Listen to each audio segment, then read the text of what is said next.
জানেন দরজার সামনে কেন লেবু লঙ্কা ঝোলানো হয়?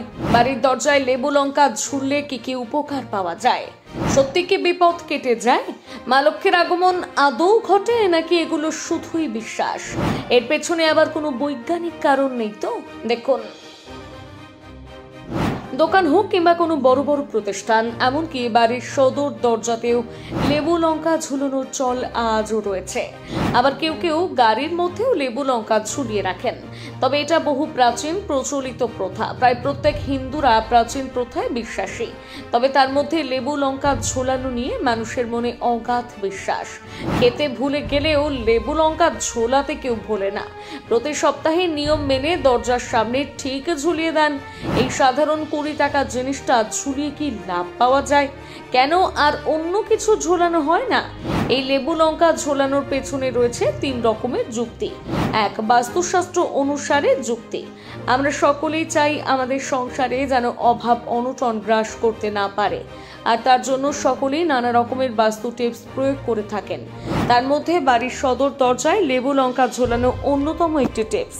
বাস্তুশাস্ত্র অনুসারে লেবু লঙ্কা এমনই একটা উপাদান যার মধ্যে সংসারে ইতিবাচক শক্তি উত্থান করার ক্ষমতা রয়েছে। এমনকি এই লেবু লঙ্কার মাধ্যমে অশুভ শক্তি থেকেও দূরে থাকা যায়।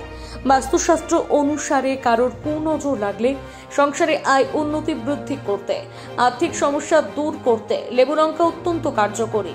একসাথে অনেকগুলো কাজ করে এই ছোট্ট জিনিসটি। দুই, পৌরাণিক বিশ্বাস। পৌরাণিক কাহিনী অনুসারে লক্ষ্মীর বোন অলক্ষ্মী।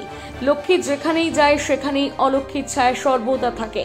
তবে লক্ষ্মী এবং অলক্ষ্মী পরস্পর আলাদা। মা লক্ষ্মী মিষ্টি পছন্দ করলে অলক্ষ্মী পছন্দ করেন টক এবং ঝাল খাবার।